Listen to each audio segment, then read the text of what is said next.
Hello and welcome to the SpiderNerd.com podcast. I'm your host, Jonathan Weber, aka SpiderNerd, the webmaster of the site, and joining me today for the panel is Mr. Thomas Patterson. Hello, everybody.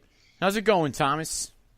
It's going okay. I got to work on a whole bunch of videos for my APUS project that's due this week.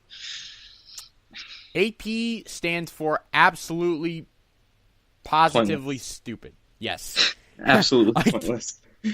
Absolutely pointless. Yep. Yeah, they say that's advanced placement, but really, I mean, it's advanced placement, but what does it do? It gets you college credit. It just gives you more work. Yeah, that's pretty much, yeah. It just gets you college credit earlier. It's like, it's like, I would expect double college credit. Yeah, I totally agree, yeah. It's like, okay, I'll just get this a little earlier. No, you need double. At least give me something. Mm-hmm. That's what I would expect. What's this project about? I have to do a whole bunch of projects on the war and diplomacy and every war that the United States has ever fought before, and I have to make a video on it. And it has to be like approximately 5 minutes long, which you think would be incredibly short. Obviously, it is when you're talking about it, but it's a lot of video making process. And I just started this week, and I have to finish it by Thursday. Well, if it's any consolation, I have to do a government take-home final that's due tomorrow, and I haven't even started it yet, so... Okay. It's a little bit of a consolation. Yeah, so I actually have more work to do than you. Mm-hmm. Yeah, and then next Monday I have a calculus project due. You know what calculus is? What? Bullshit. Yeah. We're in class and we're like, how is this ever going to help us after we finish this class? And she's like, it won't. But, you're in calculus to learn calculus. I'm like, I'm in calculus to apply my learning. Yeah. That's kind of stupid. Yes. No. Yeah, so what have I been up to this week? Well, been up to school, preparing for finals, and watching the trailer. So that's literally all I've been up to. Oh, and my football team won states, but yeah, that's not really that important. Yeah. I really couldn't care less that they won states because it's like that just made it a longer marching season for me, and by the end of the season I was so done with it. Yeah, like you said last time. Yeah, and let me tell you, I mean, as junior field commander, okay, I have to conduct the middle song of the show. There's an opener, there's a flag feature, and then there's a closer. I have to conduct the middle song. What does my band director do? He gives me the hardest possible song to conduct ever. And not only that, I have to conduct it in front of 10,000 people. Oh, so don't screw up. Yeah, pretty much. I was about to have a panic attack on the bus ride down there. I was like, are you freaking kidding me? And then after the show was over, I'm like, never make me do that again. Yeah, I feel you. I totally feel you on that one. I told him, never make me do that again. Yeah. What did he say? He was like, yeah, get over it. No, he didn't say that. He was like, yeah, I kind of understand, but at least you did it right, because I didn't end up screwing up, so. So that's good. Always having a little bit of nerves helps you out, not to make mistakes, because you're careful not to. Yeah, except I almost had a panic attack. I got down when we conduct, we have to go high up on a ladder. So I got down from the ladder, and there were two parents holding it, and they said, good job. And I'm like, praise Jesus, that went okay. And they both just laughed. Yeah. It was quite entertaining. But, yeah, that's basically been my week. So, what is today's podcast going to be about? Well, there's really only one thing to talk about right now, and that is the Amazing Spider-Man 2 trailer. Woot woot! Yeah, we finally got a trailer this week. Thursday morning, 8:30 a.m. It was released on Sony Pictures' official YouTube channel. And ultimately, it is pretty sweet. I'm not going to lie. Yeah, I totally agree. I've been looking forward to that for a while, so they at least, made it worth the wait. They definitely made it worth the wait, definitely. So, first off, I think before we go through the trailer and analyze it, let's just start with our general thoughts on it. So, Thomas, you can go first. What are your general overall thoughts on the trailer? Well, I like the way that they started it out. I think it, just kind of showing that kind of doubt that Peter has. We'll get more into that later, but it kind of demonstrated that pretty well. I feel like it overall, balanced what the story was going to be throughout the trailer, and and then they also showed off some great CGI to help get a whole bunch of people pumped. And this isn't really, directly about the trailer, but when I went online, there were a whole bunch of people who had hated the first movie say that this actually looks pretty good and that they'll have to go see it. So that's definitely a plus for a trailer that's able to make doubters do that. So I'd say that it did a pretty good job getting its overall thing done, which is to hype the movie. I would agree with you there. I have actually seen quite a bit of that myself. I mean, if you just look at the comments on the YouTube video, it's all like, okay, I loved it. I either loved the first movie or I hated the first movie. But either way, they're all saying that they are excited for this movie. It's like, I've only heard one person be negative about this. Like, I'm not going to name names, but I've only heard one person be negative about this trailer. And so, I find it quite interesting that, they really have managed to sell people on the aspect of this movie. So I found that was pretty successful. As a trailer itself, I felt it was very well crafted. I felt it was very well put together. It was definitely better than the first trailer for The Amazing Spider-Man 1, which I hated. Not the movie. I hated that trailer. I love the movie. I hated the first trailer. Was that the one in front of the first Captain America movie? I honestly don't remember. July 2011, right?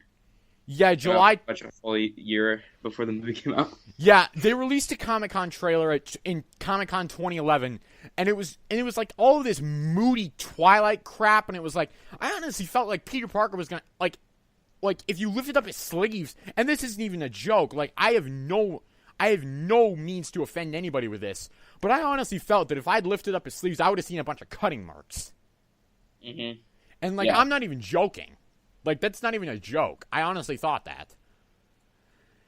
I felt the first trailer for The Amazing Spider-Man was very depressing, and it didn't really show off that much, stuff that would excite people about the movie. Just a bunch of weird story elements that just seemed to try to push the emotional stuff onto you.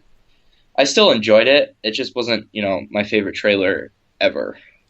See, I saw that trailer, and my expectations for that movie just went to shit. Like, honestly. Like, I saw that first trailer, and I was like, oh my gosh. I was thinking I might enjoy this movie just because it's Spider-Man, but no other reason, really.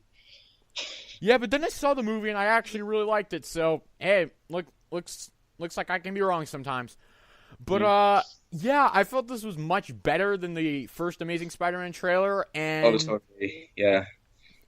It showed off a lot of characters, and honestly, this trailer really did a lot to intrigue me about this movie.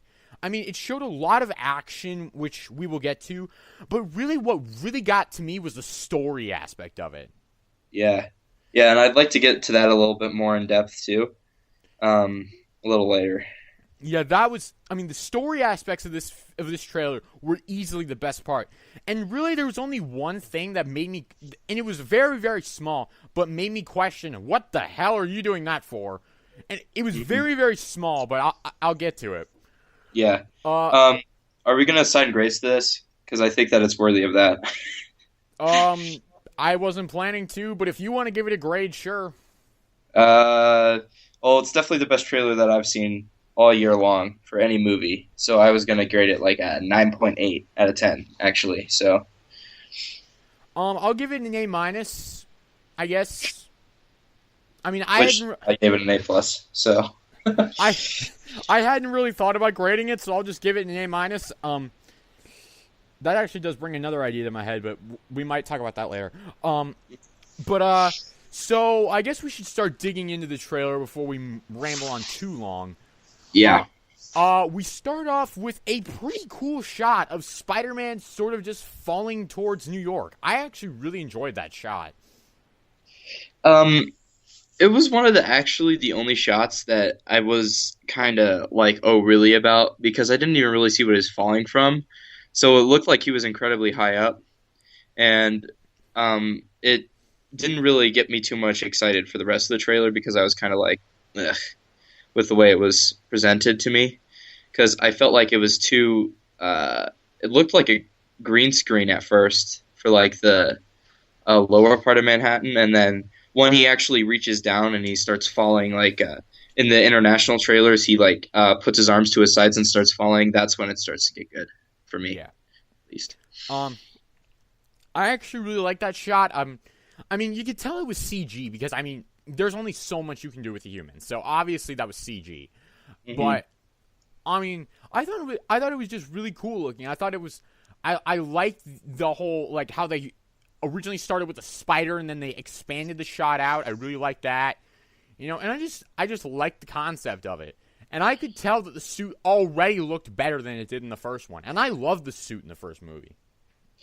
I liked the suit in the first movie all right. I still thought that the original Raimi movies had it much better with the suit, but I didn't mind the suit as much as everybody else did. But this suit in this film, it just seems like the Spider-Man suit that we've all been wanting since the first Spider-Man movie. Exactly. I mean, I have literally no complaints with this Spider-Man suit at all. It's absolutely gorgeous, and we'll get into that a little bit more. Mm-hmm. But after that little shot, we get kind of a monologue about just. Well, I'll just recite the monologue because I actually know it by heart. Yes, I do. I actually know it by heart. That's how many times I've watched this stupid thing. But he says, every day I wake up knowing that the more people I try to save, the more enemies I will make. And it's just a matter of time before I face those with more power than I can overcome. And I probably got like one or two words wrong in there, but It's absolutely perfect. Yeah, I'm pretty sure I got like one or two words wrong, but you know, I got the basic gist of it. That just goes to show how much of a Spider-Man geek I am. I've watched that thing so many damn times that I can recite the whole damn monologue. Yeah, and during that little monologue, we get to see a little bit of a few Spider-Man's enemies. First, we got to see a glimpse of the Rhino, and the Rhino has been actually pretty controversial among the Spider-Man fan community for his overall design and the concept of him. So, Thomas, I'm going to start with you. What are your thoughts on the overall concept of the Rhino in this movie? Well, Mark Webb, since the very first Comic-Con trailer, when everyone was asking, oh, do we get to see Rhino? He said the CGI isn't finished yet, and Rhino's not that big of a part of this movie. He's a very small part, and so I'm kind of glad that that's the way they're going, because otherwise they would suffer from Spider-Man 3 syndrome if they went too much into detail with Rhino. So I'm glad that they kind of, brushed him to the side. And I don't think Rhino's that big of a character and doesn't have that much depth to, actually fulfill a large role in a movie. So I'm kind of glad that that's where he is. And I actually really like the design that they gave him, although a lot of people are like, Autobots roll out at the design.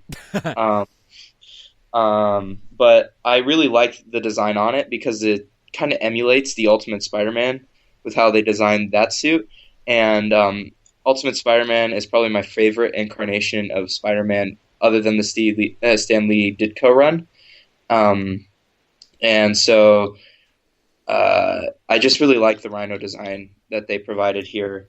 I think it looks cool, and it just feels more like grounded with what the Ultimate Universe did, and this movie kind of emulates the Ultimate Universe a lot more than any other movie I've seen. I definitely agree with you there. I mean, when I first heard that Rhino was going to be in this movie, I didn't really think too much of it because I was like, okay, he's a Rhino. I mean, he's not going to do that much because he can't. I mean, there's just not enough to his character to really build a whole movie around him.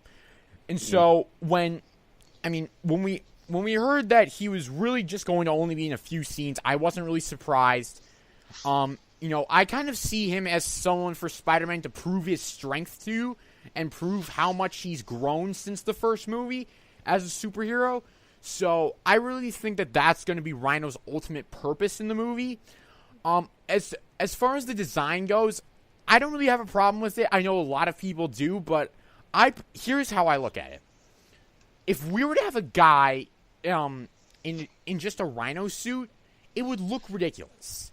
I mean, a lot of people were saying before this movie, before we got the design for Electro, a lot of people were concerned that they were going to put him in the green and yellow suit for the film. And we all said he would look absolutely ridiculous. You cannot do it. The same thing applies here with Rhino. If you saw a guy running around in a Rhino suit, you wouldn't be threatened. You'd be taking pictures of him and laughing at him. I mean, yeah. You'd be posting him on Instagram and YouTube and shit. There's no way I would feel threatened by a guy in a Rhino suit. But a guy in a mechanoid robot, a mechanoid Rhino robot that's coming around and destroying the town, that I can be afraid of. So that's how I kind of look at it, is this Rhino is, one, it's more of a use of modern technology, and two, it's more frightening in this day and age. I agree, and then there's a lot of people out there that were saying like how they didn't put Electro in the green and yellow costume, and how they didn't put Rhino in his Rhino costume, that they've never seen a continuity more disrespectful to the source material. Those people can go fuck themselves. And I'm like, okay, so did you see The Dark Knight? Did you see the Batman movies? How many liberties did they take with those? Well, those liberties were okay. Well, what makes these liberties not okay? I'm stupid. Yeah. And that's I'm just going to say, like, oh my gosh. I mean, there are some times where I hate fans so much. There was one poster on like this website that I frequent, CBR. He says that a good thing comic book fans are such a small part of the fan base, because not only do we hate a lot of things that go outside of our realm of our comfortability, but they also are willing to pre-hate everything. I know. Oh my gosh, that pisses me off so much. So honestly, I really like the Rhino design. I think it's awesome, and it works within the realm of the movie that they're trying to set up. Yeah, definitely. I mean, I have no problems with the Rhino design. I actually think it looks quite good, but, maybe we're wrong because we're in the minority, but I actually quite like it, so. I quite like it. I think we need to really see how it works in the full movie first, or at least in the second trailer that they'll release eventually, before, like, when we have a bigger, overarching design where we're actually able to see it and all its glory and everything before we make a full decision. But, I'm going to really enjoy the movie regardless of how Rhino ends up looking, because he's such a small part. Pretty much. That's basically the gist of it. And then we also got a glimpse of the Green Goblin in this movie. In that one little small shot, we got a glimpse of the Green Goblin, and I'm really interested to know what you think of him. Well, as we all know, the Comic-Con trailer basically dealt with Electro primarily. I think that was what everyone expected from this trailer as well, is just delving in on Electro. And I remember people saying, and I remember you saying last time we did a podcast together, that you thought the Comic-Con trailer gave too much away. And now I'm thinking that a lot of those same people are going to be like, well, this trailer gave too much away. Because now we see Green Goblin, who I think is going to be played by Dane DeHaan, just judging from how he looks. But I think the armor thing is a little overdone, but the armor doesn't look that bad to me, quite honestly. It looks a little unfinished with how it is, not with CGI, but with how they designed it. They don't have like armor on there. I think they did that deliberately, and I like how they transformed his face to make it actually look like. Because from what I saw, the up close design, it looked like the Green Goblin that we saw in the 616, with just how his face got transformed. So you can see all the expressions showed out, and the earpiece. We saw the earpiece. It's purple. So it's kind of like reflecting the hood. The only thing I think is missing from a true Goblin design is just the purple hood. and everything else looks like, the 616 universe with how the Goblin looks. So I'm excited about that. I'm a little concerned with how they're going with Harry Osborn before Norman Osborn. Uh, Not that I don't like the idea of trying it, and I'll definitely see how it works out for me, but I'm a little concerned about that because Norman has always been the definitive Goblin to me. I definitely agree with you on the Harry versus Norman thing. I mean, when I first saw this trailer and they showed that Harry was going to be the Goblin, I was immediately skeptical because I was like, "Oh my gosh, what are they going to do with how is this going to work?" But then I saw the trailer more. I saw more of it, and I really kind of understand why. Because and here's my theory why. Harry ultimately is kind of his father's pawn. We've heard from Dane DeHaan that they don't actually have a good relationship. That the reason he was sent off to boarding school was because of a strained relationship with his father. And so, when he comes back, he is kind of his dying father's pawn. And now he's just trying to prove himself to his dying father, and to do that, he takes out Spider-Man. Go ahead. Yeah, I think that's a just reasoning, but I also but the first thing that came to my mind is that, oh hey, Norman's dying, and they started going for cross species. Spider-Man's the only successful cross species. He has the blood and everything that could probably make his cure work for Norman Osborn. So I'm thinking Peter's the key to saving his father, and that's why Harry uses the Oz serum, which is what I think will actually end up healing Norman Osborn. Harry Osborn uses a prototype of that serum, transforms himself, and goes after Peter to acquire the blood sample that he needs in order to save his father. I heard that on a rumor site, but I heard that rumor was BS. So I just kind of brushed that to the side and created my own theory. But I mean, that's actually not too far. The two theories aren't even that different, really. So I mean, they kind of make sense. I honestly really do see that making sense. But here's how I've always thought of it. I've always thought that what was ultimately going to happen was that they were going to create Globulin Green like they did in the Spectacular Spider-Man cartoon. They were going to give it to Norman. That would cure him of his disease, but also drive him insane and make him become the Goblin.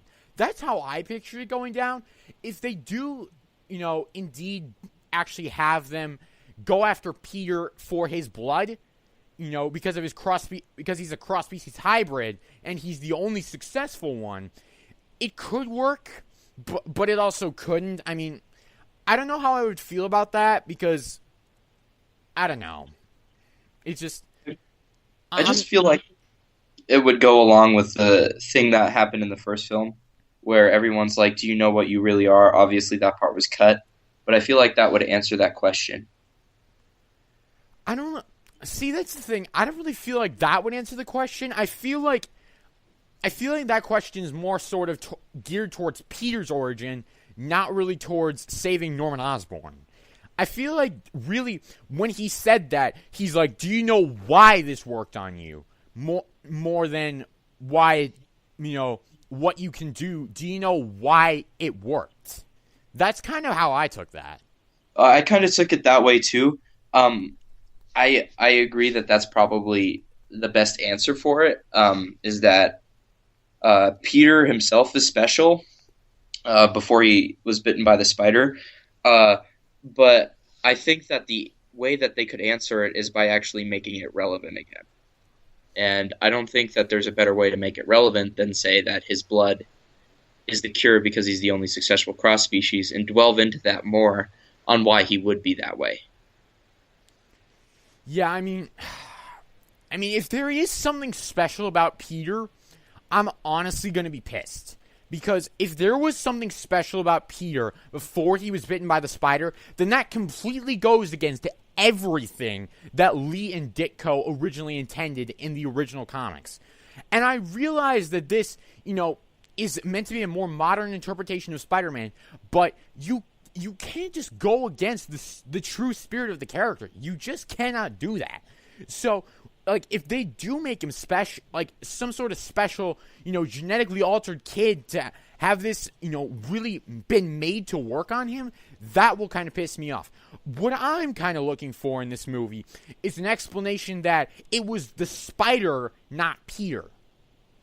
And that maybe the spider, there was something that was involved with the spider's transformation, into a cross-species hybrid that wasn't included in the decay rate algorithm that Peter gave Connors, and that's why Connors turned into a full lizard and Peter didn't. That's kind of what I'm hoping for. Well, in some of the trailers for the first Spider-Man, I remember, do you think what happened to you was an accident? So I already think that they kind of threw that out the window, is this idea that it was all an accident for why it happened to him. I actually think that his father might have something to do with the reason that he was able to take it. I don't know what his father would have done to him. Maybe the spiders were just ultimately immensely successful. I don't know, but maybe they just cut out the part where it wasn't an accident anymore because of people reacting the way they did. I don't know. But honestly, I wouldn't be as upset about that because I'm open to interpretation on the mythos, like incredible interpretation, as long as it works within the story that they've been setting up. So, I wouldn't be too mad about it. They just need to make sure that it ties in with what they're trying to do. See, I would have a huge problem with it because it gets away from the core of the character. Like, it really does. I mean, Peter Parker is the average kid, the average everyday kid, and if he's genetically altered, that's not average. That's anything but. So, I don't know. I mean, I don't want to get on my soapbox about it. I don't want to jump into any conclusions until I see the film. I really don't. So ultimately, yeah. I mean, and this is a nice segue into what we think of the plot of Peter's father in this movie, because we did actually get to see a bit of this later on in the trailer. We got to see we got to see Peter opening up some sort of laboratory of his father's, and his father appears on the computer screen and says, and I quote, "My name is Richard Parker. I have discovered what Oscorp intends to do with my work," or whatever. I don't remember that quote as well as I remember the original monologue. Was going to use my research for. That's the quote. But so I really am interested to find out, okay, what exactly is Richard Parker's role in this film? What does he do to set the events of this film in motion? Because right after that, we see 6 or 7 chambers. I don't remember which one it was. It was 6 or 7. 7, yeah. And they're all opening up, and Harry's like, "What is this?" And then you hear Norman say, "The future." So what do we think of that? Well, I think it sets up this whole idea that we've been hearing for a while now, that Oscorp is the center of all this, evil that's been going on. And I think this is just the second part of the untold story that they've been doing. Like, the first part was, oh no, Peter was left and he had all this research. So we found out about Richard Parker's research. And then in this movie, I think they're going to delve a little bit more into Richard Parker's research. But at the same time, I think we're going to find out why Osborn wanted him dead. And then in the last one, we're going to figure out, something else that concludes the whole story of why Peter is the way he is. It's very possible. I mean, there is sort of oh shit, what was I going to say? Gosh damn it. Yeah, there we go. I got it. Okay. I do definitely think that this story is definitely designed to go over 3 movies because, I mean, Mark Webb has said that on more than one occasion, that this movie is meant as, I mean, these movies are an arc. They're all, there's an overarching story to each one of these movies, and that is, the role of Peter's parents here. And ultimately, I think that's going to be done very well in this movie. I'll admit, this was the part of the trailer that really intrigued me the most. I really, really, really wanted to know what was going on, what they plan to use his research for. And then, of course, we see the plane crash and everything. So I want to know exactly what were the circumstances behind that. Why did the plane crash? What happened? That's really what I want to know out of this movie. Well, we saw a scene where Richard Parker, the guy with the white hair, was being thrown down by this guy that was like in a blue outfit, and I think that's actually on the plane. And it just seems like the scene we're going to be seeing is how the plane crashed, and we're going to figure that out. But I think it had something to do with Osborn sending some kind of hitman against both Peter's parents to try to take them down, and because they were going to expose what he was doing with his research. And this is just a little point, but how on earth was Richard Parker able to afford that subway thing? Because stuff. Well, I think it might have something to do with some spy thing, even if it's not S.H.I.E.L.D., which it probably won't be. It'll probably be like CIA or something, trying to change it up a bit, so that they can say that he was investigating Oscorp for some reason, which would be logical at this point. Or maybe or here's another theory. Sorry to cut you off, but here's another theory.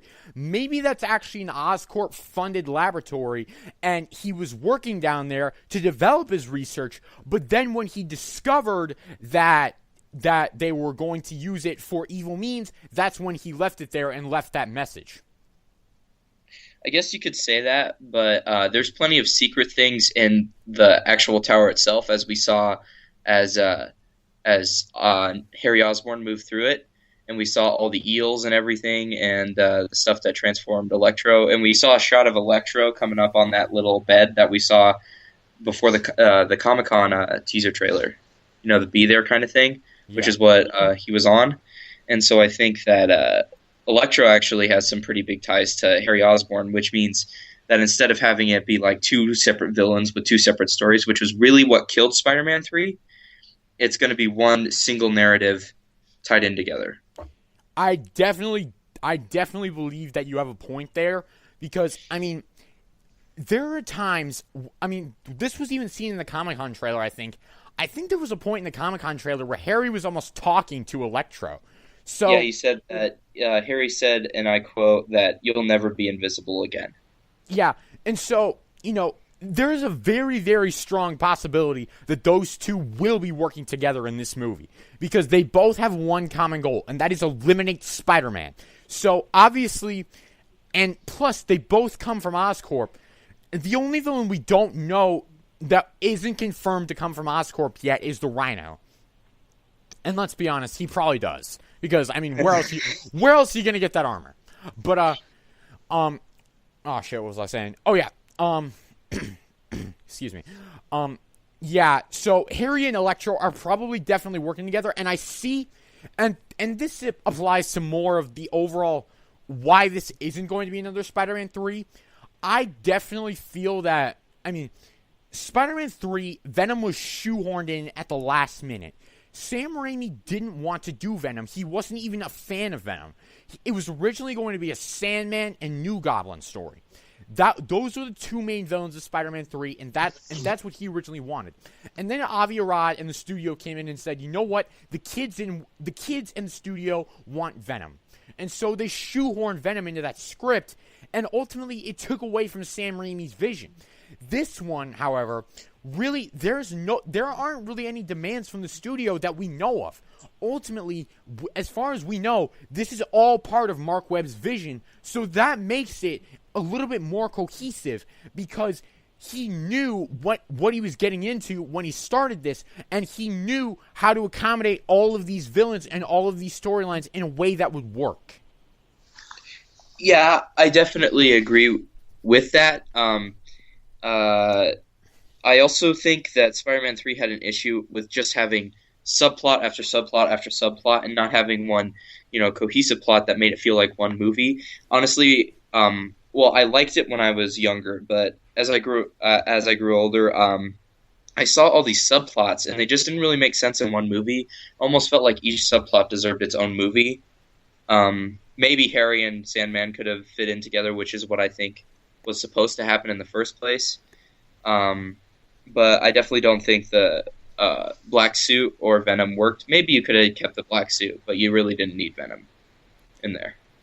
Really, I mean, the fact that he didn't even... I mean, this isn't a Spider-Man 3 podcast, so we're not going to spend too much time on this, but really all I have to say is that the black suit and Venom shouldn't have been in that movie at all, but I digress. Yeah, so I feel like Mark Webb understands that the best way to do 3 villains is to tie them all in together. I mean, look at The Dark Knight. How many people are like, oh, there were 3 villains in that? There was Maroni, there was the Joker, there was Two-Face. Man, that movie sucked. Just because there's 3 villains in it doesn't mean the movie's going to suck, as long as you handle them correctly. There we go. That is, I couldn't have said it better myself. You know, I've heard so many people saying that, oh, the villains aren't going to get enough screen time. Oh, you know, it's not going to be equal. It's going to be a mess. Shut up. All right? You haven't seen the movie yet. You don't know how it's going to be written. You haven't seen the movie yet. Yeah, and, you know, obviously we have those examples of it actually working out well for the movie. So I would just wait to see. And judging from the trailer, it already looks like it's doing it differently and in a way that makes sense with the whole overall film. And so that's definitely how I felt at looking at this trailer. But I have to admit that the overall amount of story that's going to be in this film that was revealed from this trailer was a lot more than I thought would be. I mean, obviously a few parts were spoilery, but I don't even mean like, you know, giving away too much. I mean more like, man, the story is intricate and you know, it's definitely not something I expect from a usual superhero popcorn flick. This is probably going to be the most complex Spider-Man movie we've ever seen. I mean, I think it's going to be a complex story. I mean, look at all these plots we have. We have Peter and Gwen, which, just discussing this was the one thing I had a little bit of a problem with. And again, it wasn't huge. It wasn't huge at all. It was just something that made me just say, like, what the hell? But I was like, she asks him, because he's late for a date, and she asks him, was your traffic jam involved with, like, machine gun shots or whatever? And he's like, yeah, that was implied. And she just laughs at him. And I was like, wait a minute, your boyfriend's getting shot at by machine guns and you're laughing? Oh, I think that's the kind of... You have to have a good sense of humor about that kind of stuff, because if you don't, then you're just dealing with, you know, it not being... It's just a little bit more hard to take, and I think that's demonstrating just how much they're trying to make this thing work with their relationship, despite George Stacy saying that they can't be together. I think it shows actually that Gwen really wants to make the relationship work in some way. I mean, I got that vibe just at the end of the first movie when the teacher says, don't make promises you can't keep, Mr. Parker. And Peter says, and yeah, but those are the best kinds. And then Gwen smiles. I was like, yep, she wants them. I don't mean that in a dirty way, Peter. Well, I know. I just kind of thought it was kind of funny the way you worded it. But, yeah, I definitely feel like it just feels like for them that they belong together, which I think the ultimate ending is going to actually be a lot more tragic for the two of them in the end. Yeah. Oh. No one... I mean, I'm just going to say this right now. Gwen Stacy does not need to die. Why? Because she's played by Emma Stone? Yes! Emma Stone is too good. You can't kill Emma Stone. That's like... Well, it's not as bad as killing Jesus, but it's up there. No, it wouldn't be as bad as killing Peter Parker. Oh, jeez. We just had to bring that into this podcast. Yes, we did. Especially when, you know, Doc Ock takes over his mind and kills him that way. And Thomas has just steered us off in the worst direction possible. Would you want to see a superior Spider-Man movie? Wouldn't you? Not really. Hey, at least we're not. Hey, at least we're not talking about Japanese porn and crack cocaine. But I digress. But you brought it up now. Damn it. Shall we? Yeah. So, what the hell were we even talking about? Oh, Gwen, killing Gwen. Yeah. But Mark Webb actually commented on that. One person was like, Gwen dies at the end. And he's like, well, you have to take some. I can't remember the exact way he worded it, but he said that you can't follow canon all the time, and you have to come up with some liberties. So she may not die. I don't know. From the way he worded that interview, so that brings up some hope for all the people that love Emma Stone and Gwen in the movies. But I don't know. Judging from the way the trailer gets heavy at the end, I'm definitely thinking she's not going to make it through this one. See, I would totally say that she's going to survive if it wasn't for that stupid green coat. Yeah, that she has at the end of the trailer, yeah. If it wasn't for that stupid green coat, I would have faith. But I know she's going down, and it sucks. Yeah. Well, I would like to talk about a little bit more of why I think she's going to die later besides the green coat, but I think we should probably get into the whole thing that this is bigger than you, Peter, and the Electro thing before I do that. All right, hit it. All right, so obviously after we figure out that Harry's like, we could literally change the world and all this other stuff with Norman about how Oscorp can do a whole bunch of stuff. Actually, I kind of like to talk about Norman saying that not everyone has a happy ending when Harry talks about That was Peter. creepy as hell. I know. We saw that in the Comic-Con trailer and about how not everyone has a happy ending. And I was like, oh, poor Norman. But now that I see that, I'm like, now that I see it in context, I'm like, oh, you bastard.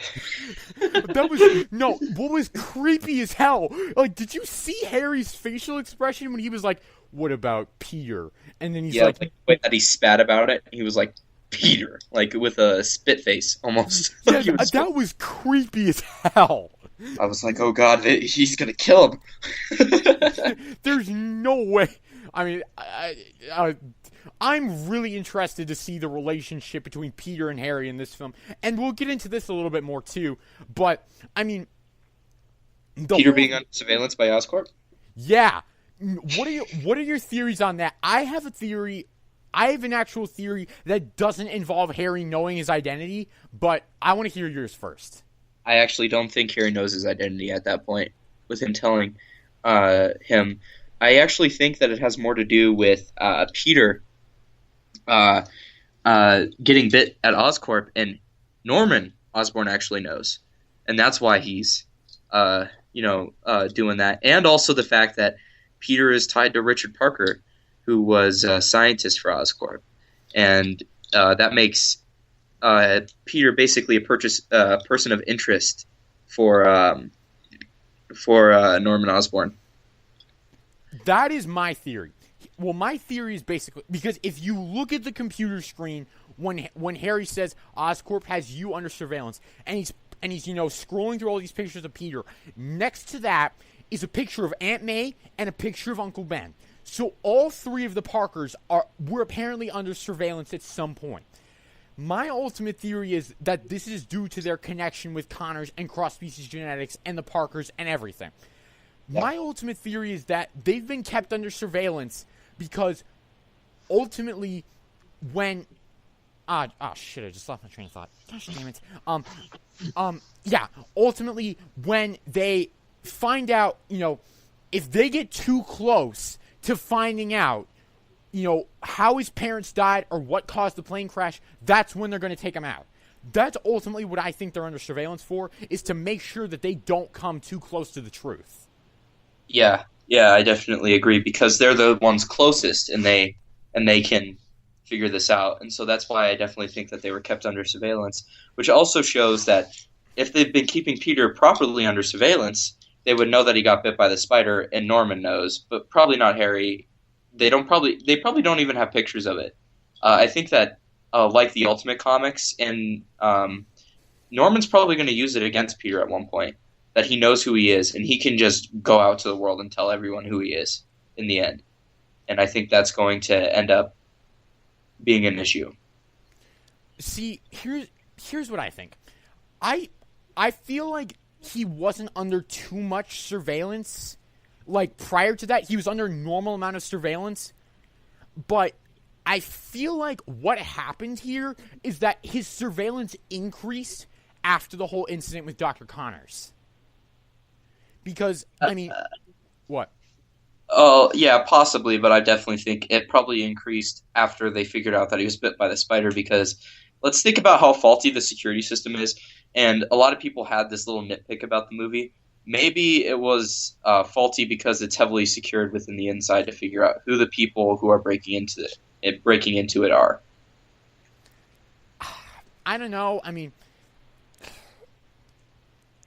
I honestly don't know when it comes to that, but I personally don't think that Norman knows. I don't think anyone knows. I honestly think that he's just under surveillance because of the fact that he's a Parker. And maybe it might be also, influenced by the fact that he was connected to Dr. Connors at the time of the lizard fiasco. So I feel like that might have something to do with it, but ultimately I don't think that they know the identity. Well, regardless, if they follow canon correctly, Norman Osborn's going to figure out Peter's Spider-Man one way or another. So, I mean, they definitely did hint it in this movie in this trailer. I mean, that they might know who he is, because he says, "What about Peter?" And Norman says, "Not everyone has a happy ending." And then they go to a shot of Spider-Man. So it's possible, but again, I don't want to. You'll give them the benefit of the doubt. Yeah, I don't want to jump to any conclusions until I see the film. I don't like doing that. So, personally, I don't. At least here's what I'm going to say. The part where he says Oscorp has had you under surveillance, he doesn't know that he's Spider-Man. But the part where he says, but the part where he says, "What about Peter? Not everyone has a happy ending." There, it is a possibility. It's a possibility there. And we'll definitely figure out one way or another eventually. I mean, we definitely will once we see the film. Yeah. But all right. Moving on to another point, that the fact that they said that what about Peter and not everyone has a happy ending. The fact that they move right to Rhino gives me the impression Rhino's also working with Oscorp. Personally, I mean, I don't know if Rhino's working with Oscorp or not. I mean, we don't know. We don't know what he's doing. I mean, he's definitely gotten that armor from Oscorp.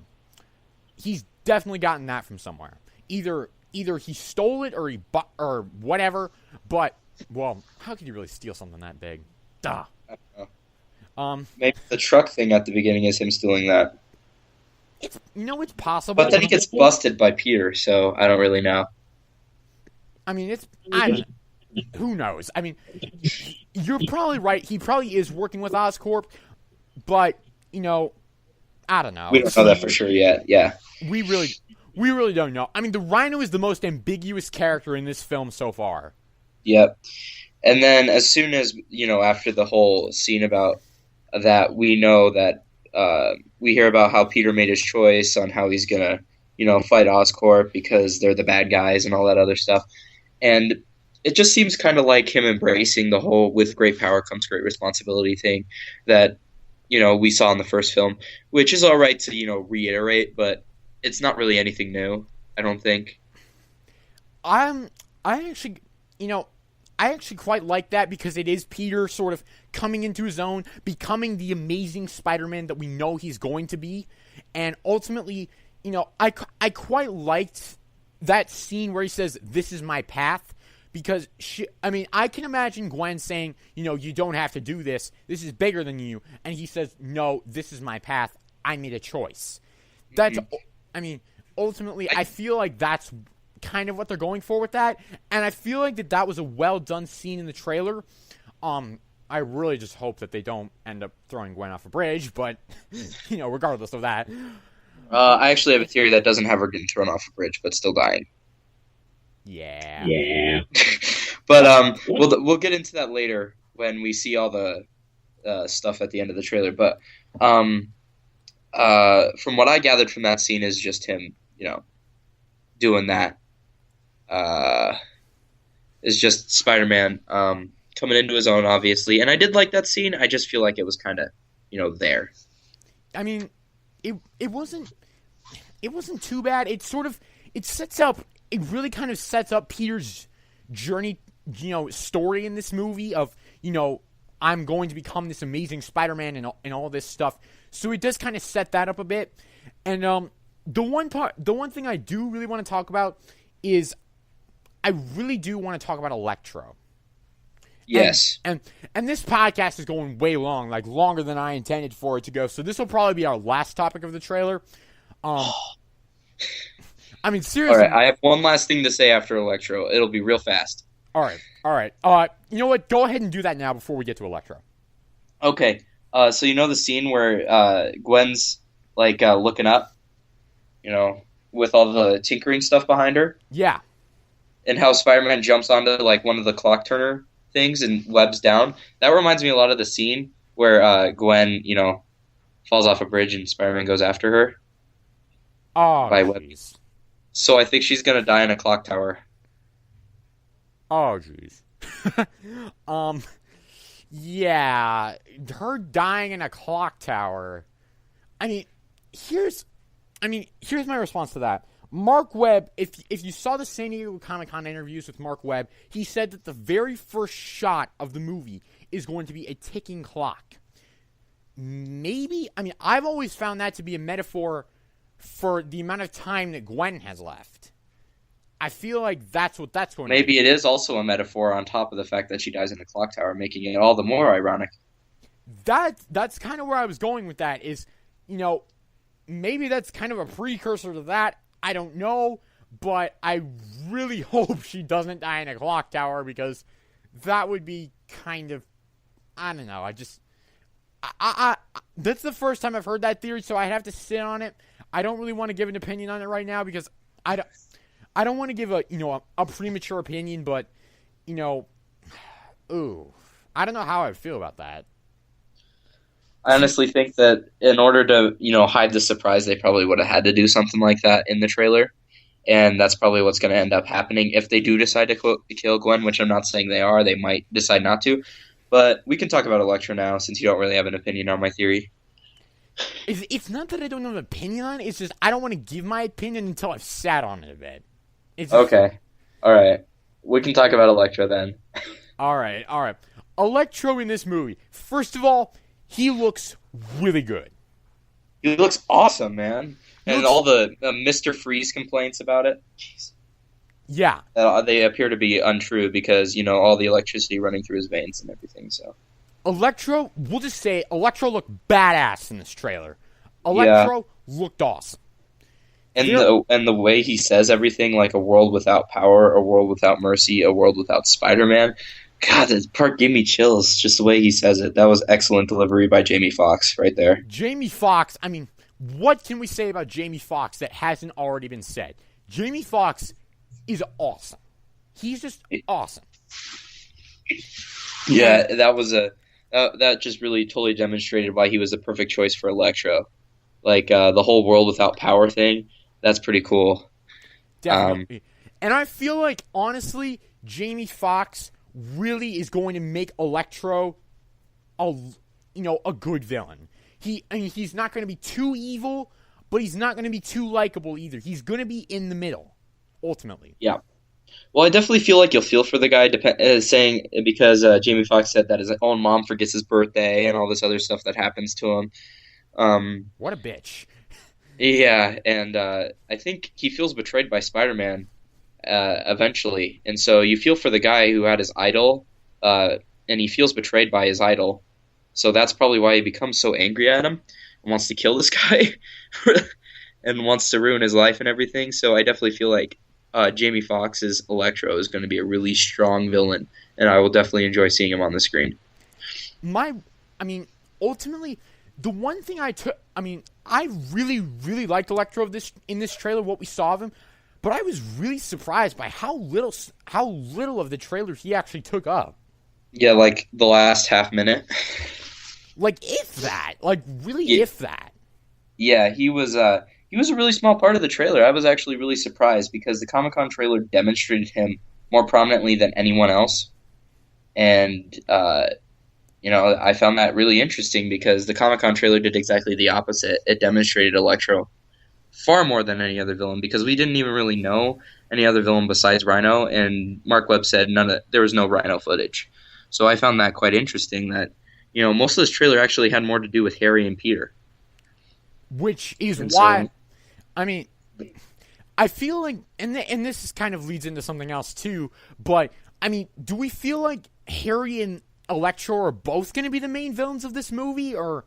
Yes. Yeah, because here's what I was talking to some guys about this the other day.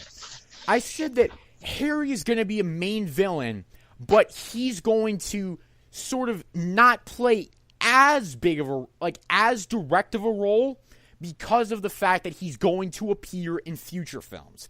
Electro is going to play more of a direct role, while Harry's kind of going to be on the sidelines manipulating things. I think he's going to be manipulating things, but there's the one scene of Peter kicking Goblin in the face.